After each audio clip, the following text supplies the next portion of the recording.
So people ask us all the time, why do you leave the UK so often? And it's mainly because building wealth in the UK is actually just really difficult. Like it's not easy building wealth here for a number of reasons. Okay. And I thought we could just go into it. So when you think about building wealth, there's two sides to it. One is about building your income, and the second one is about building your assets. Now, it's really difficult for you to build your income and improve your income generation ability over here just because of how many taxes are coming at you.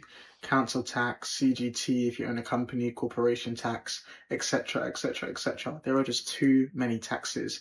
And so when you are able to live in countries like Dubai and get something like a golden visa where you don't even have to be in Dubai.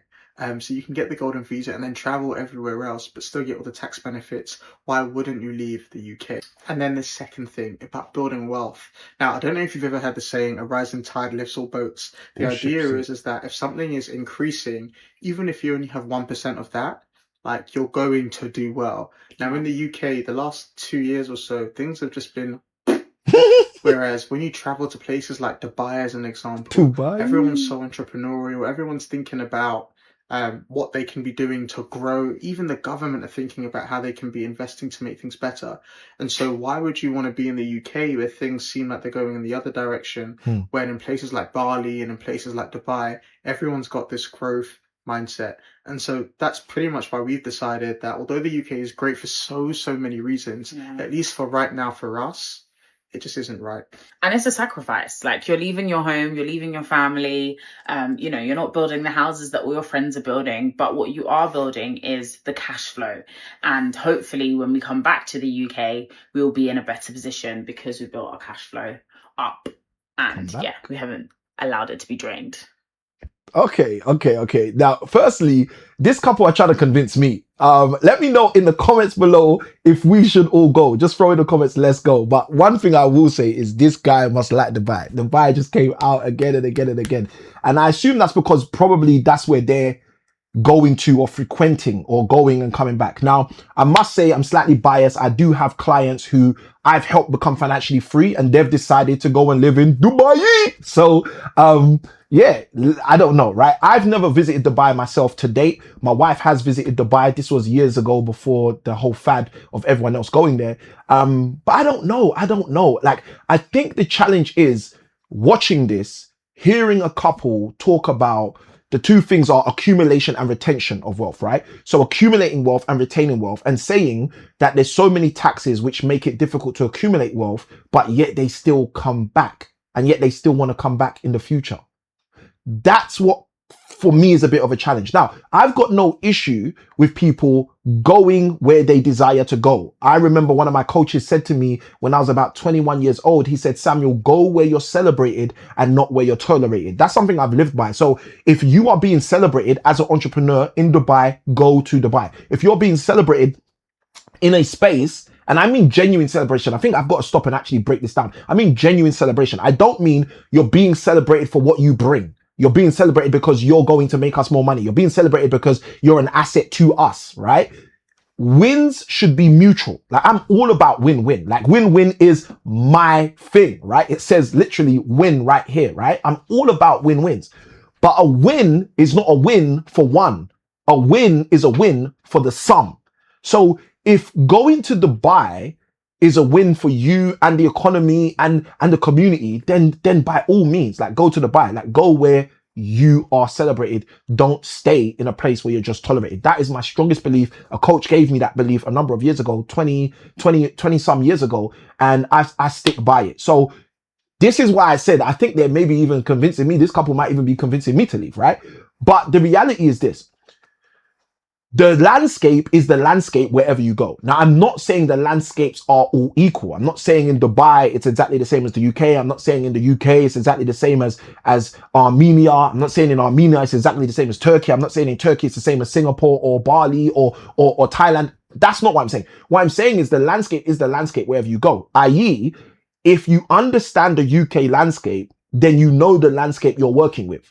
If you understand the Dubai landscape, then you understand the landscape you're working with. If you understand the Bali landscape, then you understand the landscape you're working with. And the key is to have an understanding of that landscape. I think the real challenge we have is the schooling system in the UK does not prepare us to navigate the landscape of the UK.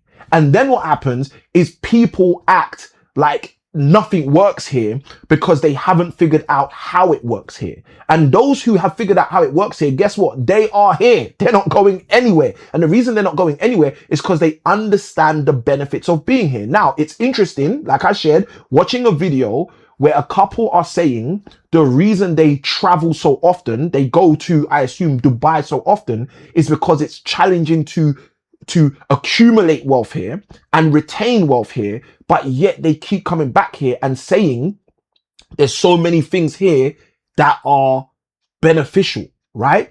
Like, my question is, what are those things, and where is the place that the trade-off is better, and as a result you don't need to come back, right? Now, again, I'm not any person's parent except for the children who I parent to tell people what they should do and what they shouldn't do. I'm just here sharing my view.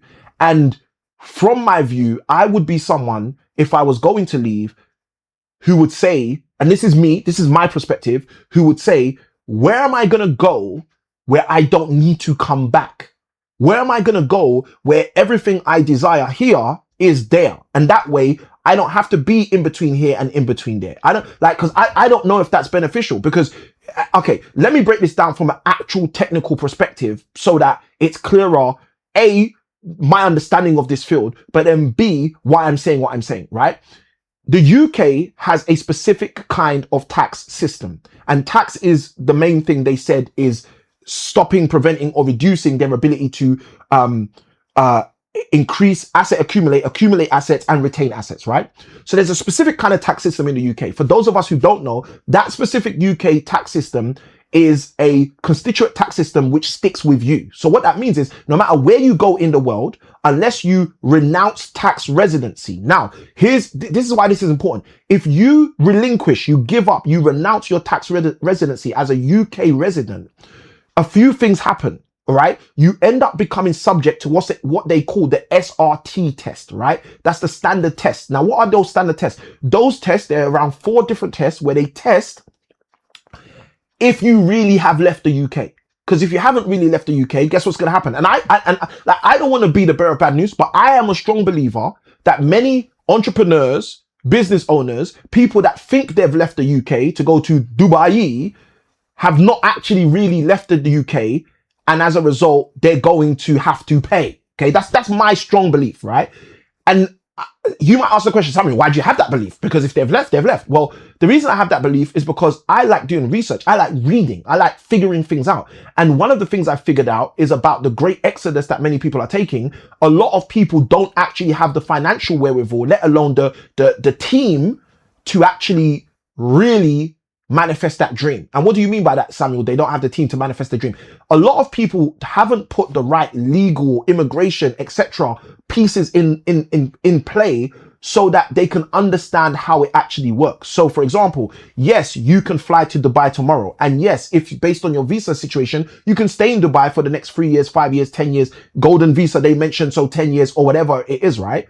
But if you haven't specifically relinquished your UK tax residency, you are eligible and viable and expected to pay tax to the UK. Now, the interesting thing with the UK is the UK, because it's a fairly wealthy economy, even though it has an interesting budget deficit, it doesn't chase you for its money at the time you owe it money. And this is one of the things that most well-known and global entrepreneurs have come very accustomed to, right? The UK has an interesting way of chasing you for its money later down the line, right? Now, most of us entrepreneurs know, I think the UK government has around 6 years, right? It has 6 years to chase you for something. Now, the SRT test, the test that they use to determine whether you've actually left the country and whether you can actually be a non-tax resident of the UK, I believe those tests are held for 4.5 or 5 years, something like that. So the point is, it will take 4.5 or 5 years from each time any person leaves the UK before they can clearly say, yep, I'm gone, I've done it the right way, and I don't have a tax bill and won't have a tax bill. Okay. Now, those SRT tests, I'm not going to go into them in this video. If you're interested in more information about this, just put in the comments below, tell me more, and then maybe I'll do another video actually breaking down the SRT test, how it works, etc. But the simple vernacular of it is they're testing how many days you come to the country. So this couple has mentioned they're coming back, and people are asking them why they travel so much. So if they're coming back, that potentially means they may or may not know that there's a certain amount of days that if you're in the UK can, not that they have to, but the UK can claim that you actually are still a tax resident of the UK, right? They're going to check whether you have doctors here, whether you have your children in school here. They're going to check a whole bunch of stuff. This is the SRT test. Now, if you're someone who's an entrepreneur who's actually thinking about leaving the UK, you can leave the UK. There is a proper way to do it, but just have the people in place to show you everything you need to do. And don't be a cowboy who leaves, goes and, rings up the bag. I don't know what the saying is today. You can tell my age sometimes, but who goes, gets the bag somewhere else, and then 4.5 years, 3 years, 5 years later, you're receiving an invoice from HMRC, and you're like, oh no, how do I pay this, right? Because I can't get out of this now. And you got to bear in mind, if they chase you 4.5, 5 years after the fact, it's probably going to be even harder for you to prove whatever you need to prove from 4.5, 5 years ago. But it's not going to be hard for them because they know that's what they do, right? They're waiting the 4.5, 5 years. So it's harder for you to prove what happened, but it's easy for them to prove what happened because they obviously do this as their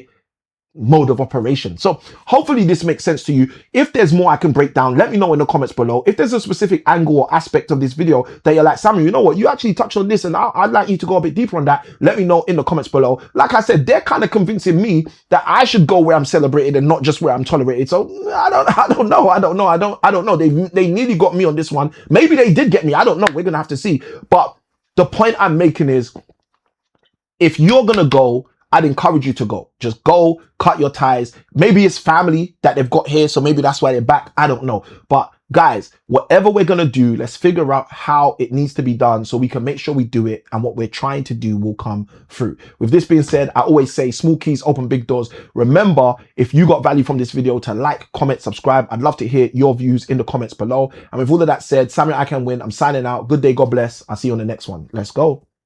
Small keys open big doors.